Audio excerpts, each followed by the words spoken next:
Hi hello నమస్తే అండి. అందరూ బాగున్నారా? నేనైతే మస్తున్నాండి. ఈరోజు రేషన్ బియ్యంతో అన్నం పొడి పొడిగా రావాలంటే పక్కా కొలతలతో ఎలా వండాలో నేను చూపిస్తానండి. ఓకే, నేను బియ్యం అయితే ఒక గ్లాస్ బియ్యం పోసుకున్నా చూడండి. తర్వాత బియ్యాన్ని అయితే 2 సార్లు శుభ్రంగా కడుక్కోవాలి. 2 సార్లు శుభ్రంగా కడుక్కోవాలి.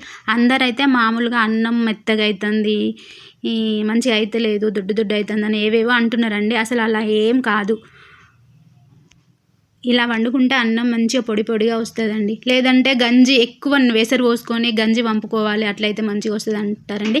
అట్లయితే కాదు, గంజి అస్సలే వంపుకోవద్దండి. ఏ బియ్యమైనా, ఈ బియ్యమైనా, మనం కొనుక్కున్న బియ్యమైనా, ఏ బియ్యమైనా సరే గంజి వంపద్దు. ఎందుకంటే అన్నంలో ఉన్న బలం అంతా ఆ గంజిలోనే పోతుంది. ఓకే అండి, నేను శుభ్రంగా 2 సార్లు కడుక్కున్నా. ఇంకా అందులో ఏసరు పోసేసి మూత పెట్టుకుంటా. మూత పెట్టేసుకున్నా. ఇంక ఇది అయిపోయింది. మనం గ్లాస్ బియ్యం పోసుకున్నాం కదా, పక్కా కొలత ఇది కరెక్ట్గా చూడండి. గ్లాస్ బియ్యానికి గ్లాసున్నర వాటర్ అండి. ఇంకా గ్లాసున్నర వాటర్ హాఫ్ పోసుకుంటే సరిపోతుంది. 2 గ్లాసులు బియ్యం పెట్టుకుంటే 3 గ్లాసులు నీళ్ళు పోసుకోవాలండి. ఇట్లా పక్కా కొలతలతో వండుకోండి. అన్నం మంచిగా అంటే సూపర్గా అవుతుందండి. ఓకే, నేను స్టవ్ అంటూ పెట్టేసుకొని ఆ ఏసరు అయితే స్టవ్ మీద పెట్టాను.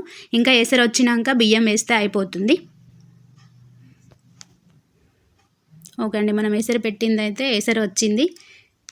ఇంకా అందులో బియ్యాన్ని ఇందాక మనం ముందుగా కడిగి పెట్టుకున్న బియ్యాన్ని అందులో వేసేయాలి.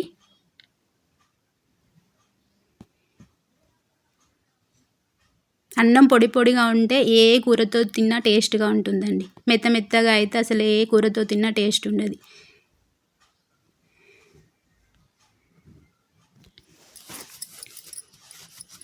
కొలత ఒక్కటి గుర్తుంచుకోండి, సరిపోతుంది. ఒక్కసారి మీరైతే ఇలా వండి చూడండి, ఎంత మంచిగా అవుతుందో మీరే చూస్తారు.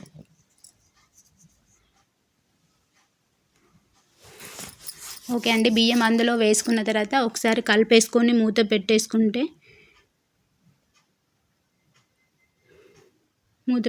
అయిపోతుంది. ఒక 5 నిమిషాల తర్వాత అన్నం అలా ఉడుకుతుందండి. ఒకసారి మళ్ళీ కలిపేసుకొని మూత పెట్టేసుకుంటే, ఒకసారి కలిపేసుకొని మూత పెట్టుకున్నారంటే ఇంక అన్నం అయిపోయినట్టే అండి. ఎసరంతా ఇంకిపోయింది. ఇంకా నేను స్టవ్ అయితే ఆఫ్ చేస్తున్నా. అన్నం అయితే ఆల్మోస్ట్ అయిపోయింది. స్టవ్ ఆఫ్ చేసేసి నేను అన్నం ప్లేట్లో వేస్తే చూడండి ఎలా పొడి పొడిగా అయిందో. ఇంకా చూడండి, అన్నం అయితే ఇలా పొడి పొడిగా ఉంటే ఏ కూరతో తిన్నా చాలా బాగుంటుంది కదా. అందుకే ఈ వీడియో చూపించానండి మీకు.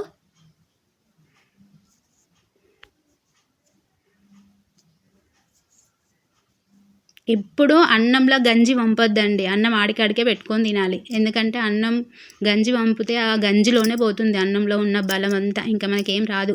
చూడండి అన్నం ఎలా పొడి పొడిగా అయిందో. ఓకే ఫ్రెండ్స్, ఒక్కసారి ఇలా ఎసరు పెట్టి వండి చూడండి. చాలా అంటే చాలా బాగా అవుతుంది అన్నం. బాయ్.